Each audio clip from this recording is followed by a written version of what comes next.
வாழ்க, குருவே துணை, குரு அடி போற்றி. ஸ்ரீ பாலசுப்பிரமணியர் அருளால் ஆன்மீக அன்பர்கள், ஜோதிட அன்பர்கள், நேயர்கள் அனைவருக்கும் அன்பான வணக்கங்கள். நான் உங்கள் வாழ்க வளமுடன் ஜோதிடர் ஸ்ரீ குரு சுந்தரவடிவேல். இப்போ பார்த்தீங்கன்னா இந்த வருடத்தின் 2025 மூன்றாவது பெயர்ச்சியான ராகு கேதுக்களின் பெயர்ச்சியை பற்றி முழுமையாக பார்க்க இருக்கிறோம். இவங்க பார்த்தீங்கன்னா வருகின்ற மே மாதம் 18ஆம் தேதி ஞாயிற்றுக்கிழமை பெயர்ச்சி ஆகுறாங்க. மீன ராசியிலிருந்து கும்ப ராசிக்கு ராகு பகவானும், அதே நேரத்தில் கன்னி ராசியில் இருக்கக்கூடிய கேது பகவான் சிம்ம ராசிக்கும் பெயர்ச்சி ஆகுறாங்க. இவங்க எப்போதுமே பார்த்தீங்கன்னா ரிவர்ஸ் டைரக்ஷனில் தான் இவங்க பெயர்ச்சி பலன் அப்படிங்கிறது இருக்கும். ராகு கேதுக்கள் சாயா கிரகங்கள் அப்படின்னு சொல்லக்கூடிய இவங்களோட பலன்கள்லாம் எப்படி இருக்கும் அப்படின்னு பார்க்கையில் அதுக்கு முன்னால் ராகு கேதுக்கள் எப்படிப்பட்டவர்கள் அப்படிங்கிறதையும் சின்னதாக நம்ம தெரிஞ்சுக்கலாம். ராகு அப்படிங்கிறவர் பார்த்தீங்கன்னா உலக போகங்களை அனைத்தையும் கொடுத்து பிற்பகுதியில் அதற்கான அனைத்து விதமான வாய்ப்புகளையும் கொடுப்பார். ராகு உலக போகங்களில் அனைத்து விதமான வாய்ப்புகளையும் கொடுத்து பிற்பகுதியில் அதன் மூலமாக சின்ன சின்ன தவறுகளை செய்ய வச்சு சிறு தண்டனைகளையும் கொடுக்கறது மட்டும் இல்லாமல் கொடுக்கிறவர் தான் ராகு.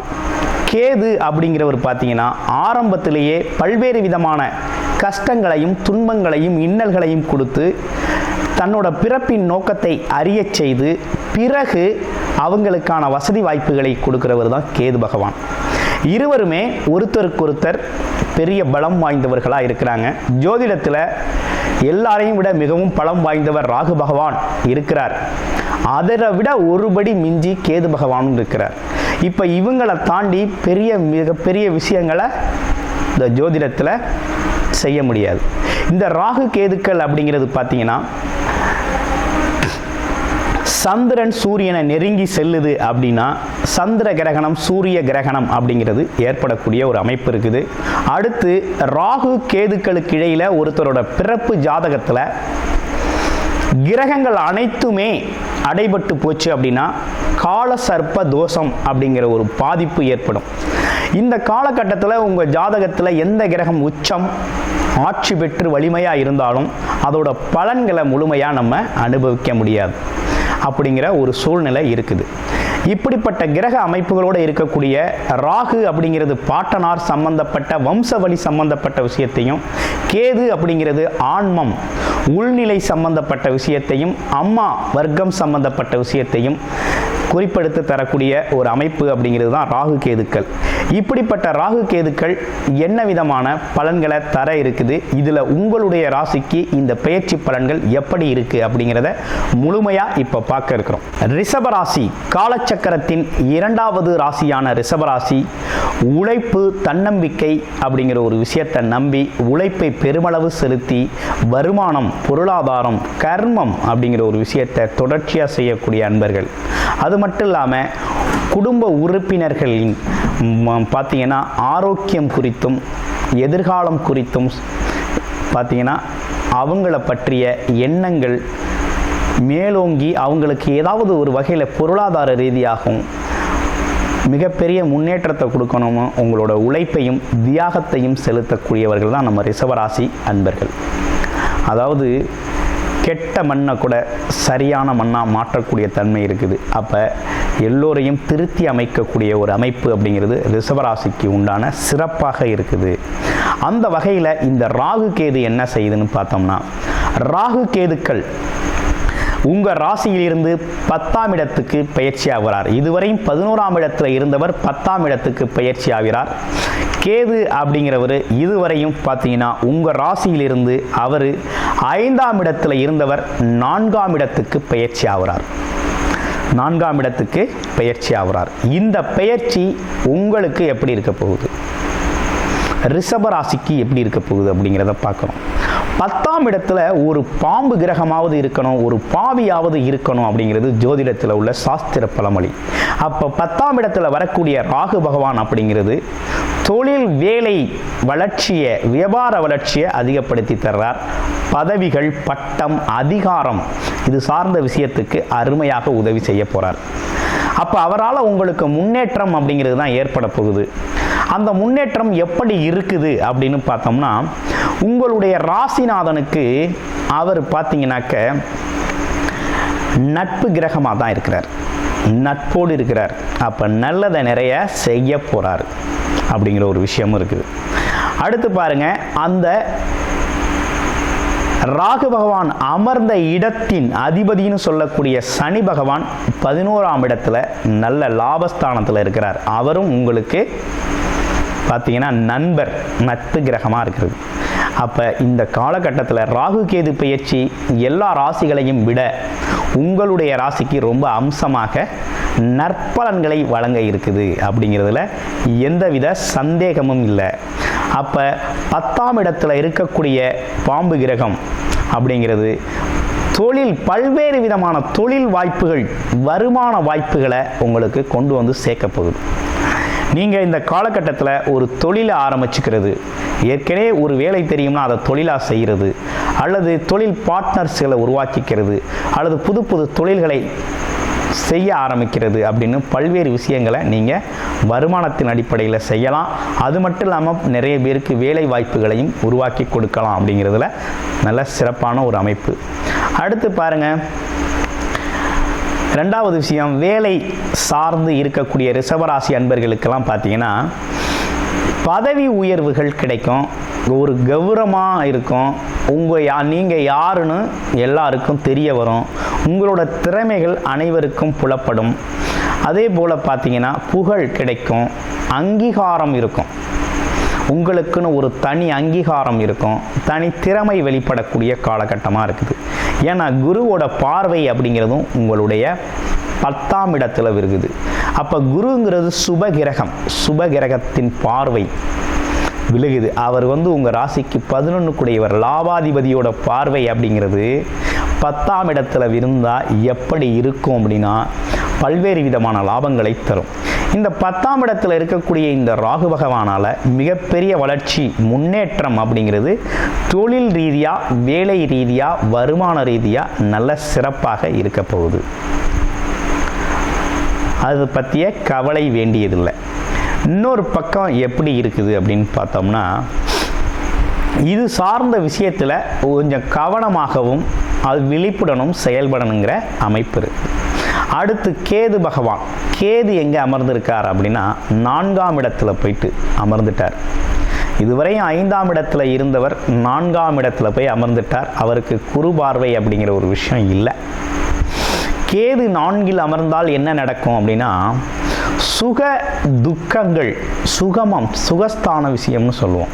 கணவன் மனைவி ஒற்றுமை, குடும்ப விஷயங்கள், வீடு கட்டுறது, வண்டி வாகனங்கள் வாங்குறது, இப்படிப்பட்ட அசையும் மற்றும் அசையா சொத்துக்களை வாங்குறது, காலி இடம் வாங்குறது, இப்படிப்பட்ட விஷயங்களில் கொஞ்சம் மனத்தடுமாற்றம் இருக்கும், குழப்பம் இருக்கும்.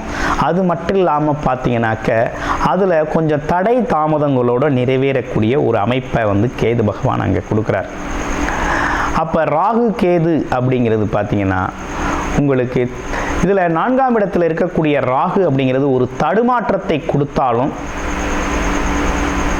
அதில் பார்த்தீங்கன்னா உங்களுடைய அமைப்புக்கு நீங்கள் அதை ஓவர் கம் பண்ணி அதில் ஒரு முன்னேற்றத்தையும் காணலாம். அது உங்களுடைய பிறப்பு ஜாதகத்தில் தசாபுத்தி அமைப்பு, ராகு கேதுக்களின் அமர்வை பொறுத்து இந்த காலகட்டத்தில் அதுலேயும் பல்வேறு விதமான மாற்றங்கள் நீங்கள் சந்திக்கக்கூடிய வாய்ப்புகளும் இருக்குது. அப்போ இந்த காலகட்டத்தை எப்படி நீங்கள் பயன்படுத்திக்கலாம் அப்படின்னா ஒரே ஒரு விஷயந்தாங்க, அம்மாவோட உடல் ஆரோக்கியத்தில் கவனம் எடுத்துக்கணும். அம்மா வழி சொந்த பந்தங்களோட கொஞ்சம் கவனமாக கையாளணும். அவசரப்பட்டு பேசிடக்கூடாது. வார்த்தைகளை கொஞ்சம் கவனமாக கையாள வேண்டிய அவசியம் இருக்குது. அடுத்து அப்பா வழி சொந்த பந்தங்கள் எப்படி இருக்குது அப்படின்னா கொஞ்சம் நட்புறவு பாராட்டும் வகையில் இருக்குது. கொஞ்சம் இந்த காலகட்டத்தில் அப்பா வகை சொந்த பந்தங்களில் இருக்கக்கூடிய நெருக்கடிகள், சிக்கல்கள், உறவு நிலைகள்லாம் சரி செஞ்சுக்கலாம் அப்படிங்கிறது மாதிரி நல்ல அமைப்பு அப்படிங்கிறது இருக்குது. அதுக்கு இன்னொரு விஷயம் என்ன நடந்திருக்கு அப்படின்னு பார்த்தீங்கன்னா, குரு பகவான் உங்களுக்கு சாதகமான நிலையில் இந்த வருடத்தில் இருக்கிறார். 2ஆம் இடத்துல இருக்கிறாரு. ரொம்ப அற்புதம். 2ஆம் இடத்துல இருந்து 10ஆம் இடத்தை பார்க்குறார். அப்போ தொழில், வருமானம், உங்கள் வார்த்தைகளில் ஒரு இனிமை அப்படிங்கிற ஒரு விஷயம்லாம், சொல்வாக்கு செல்வாக்கு கிடைக்கிறது, செல்வாக்காக வாழ்கிறது அப்படிங்கிற ஒரு விஷயம்லாம் நடக்க இருக்குது. அடுத்து சனி பகவானும் 11ஆம் இடத்துல டிரான்ஸ்ஃபர் ஆகியிருக்காரு. அப்போ லாபம், ராகு பல்வேறு விதமான வாய்ப்புகளை கொடுக்குறார். அதற்கான லாபம் அப்படிங்கிறத சனி பகவானும் உங்களுக்கு கொடுக்கறதுக்கு தயாராக இருக்கிறார். அப்போ கிட்டத்தட்ட இந்த 2025 இந்த 3 விதமான கிரக பயிற்சிகளும் உங்களுக்கு சாதகமாக தான் இருக்குது ரிஷபராசி என்பர்களுக்கு. இவ்வளவு அற்புதமாக இருக்கக்கூடிய இந்த அமைப்பில் நீங்கள் 2 விதமான அனுபவங்களை பார்க்கலாம். என்னன்னா, உலக சுகபோகங்கள், சொத்துக்களை சேர்த்துக்கிறது, ஒரு கௌரவத்தை உருவாக்கிக்கிறது, எதுலையும் தன்னை முன்னிலைப்படுத்திக்கிறது அப்படிங்கிற ஒரு விஷயத்தில் ரொம்ப முன்னேறி செல்லலாம். தொழில் வேலை வாய்ப்புகளில் முன்னேறி போகலாம். இன்னொரு பக்கம் குடும்ப உறவுகள், சுகங்கள் சம்பந்தப்பட்ட விஷயத்தில் இருக்கக்கூடிய நெருக்கடிகளுக்கு பரிகாரங்கள் அப்படிங்கிற ஒரு விஷயத்தை கீழ்பெரும்பள்ளம் போயிட்டு வாங்க. அடுத்து விநாயகர் வழிபாடை தொடர்ச்சியாக செஞ்சுக்கங்க, உங்களுக்கு சிறப்பாக அமையும். அது மட்டும் இல்லைங்க, தாயோட உடல் ஆரோக்கியத்தில் கவனம் எடுத்துக்கங்க. இவ்வளவுதான் உங்களுக்கு சேர வேண்டிய அம்சங்கள். அடுத்து பாருங்க, இதையும் தாண்டி வேற எதுவும் இந்த ராகு கேதுக்களால் உங்களுக்கு ஆதாயம் இருக்கா அப்படின்னா, இந்த 4ஆம் இடத்து கேது பகவான் அப்படிங்கிறது பார்த்தீங்கன்னா, உங்களுக்கு அசையும் மற்றும் அசையா சொத்துக்களில் வாங்கல் கொடுக்கல் அப்படிங்கிறதுல கொஞ்சம் கவனம் எடுத்து செய்யணும் அப்படிங்கிறதையும், அறிவுபூர்வமாக செய்யணும் அப்படிங்கிறதையும், அதை புரிந்து கொண்டு செய்யணும் அப்படிங்கிறது மாதிரியும் கொடுப்பார்.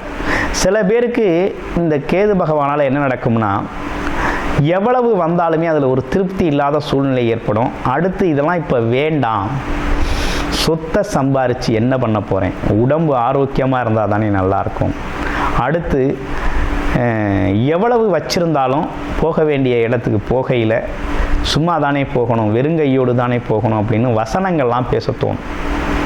மனம் தடுமாற்றம் அப்படிங்கிற ஒரு விஷயத்துக்கு மருந்து அப்படிங்கிறது பார்த்தீங்க அப்படின்னா, விநாயகர் ஆஞ்சநேயர் வழிபாடு அப்படிங்கிறது மிகப்பெரிய நல்லதொரு முன்னேற்றத்தை உங்களுக்கு கொடுக்கும்.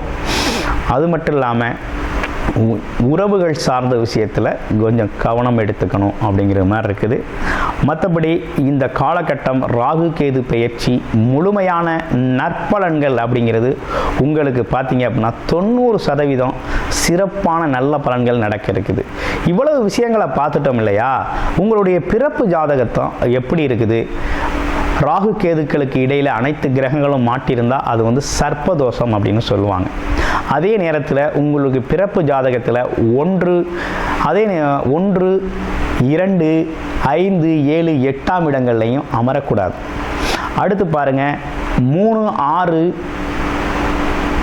10, 11ஆம் இடங்களில் இந்த ராகு கேதுக்கள் அமர்ந்தாங்க அப்படின்னா நற்பலன்கள் கொஞ்சம் நிறையவே கிடைக்கும்.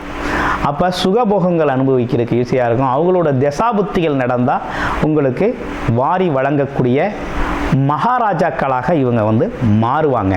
அப்போ உங்களுடைய பிறப்பு ஜாதகத்தில் என்ன தசாபுத்தி நடக்குது, இந்த ராகு கேதுக்கள் நல்ல சாதகமான சூழ்நிலையில் இப்போ இருக்குதா அப்படிங்கிறத தெரிஞ்சுக்கணும். அப்படின்னா பிறப்பு ஜாதக அடிப்படையில் தெரிஞ்சுக்கணும் அப்படின்னா உங்களுடைய டிஸ்பிளேல தர்ற நம்பருக்கு கால் பண்ணி உங்களுடைய பிறப்பு ஜாதகத்தை டிஸ்கஸ் பண்ணிக்கலாம். அது மட்டும் இல்லாமல் ஆலோசனை பெற்றுக்கொள்ளலாம். நன்றி, வணக்கம், வாழ்த்துக்கள்.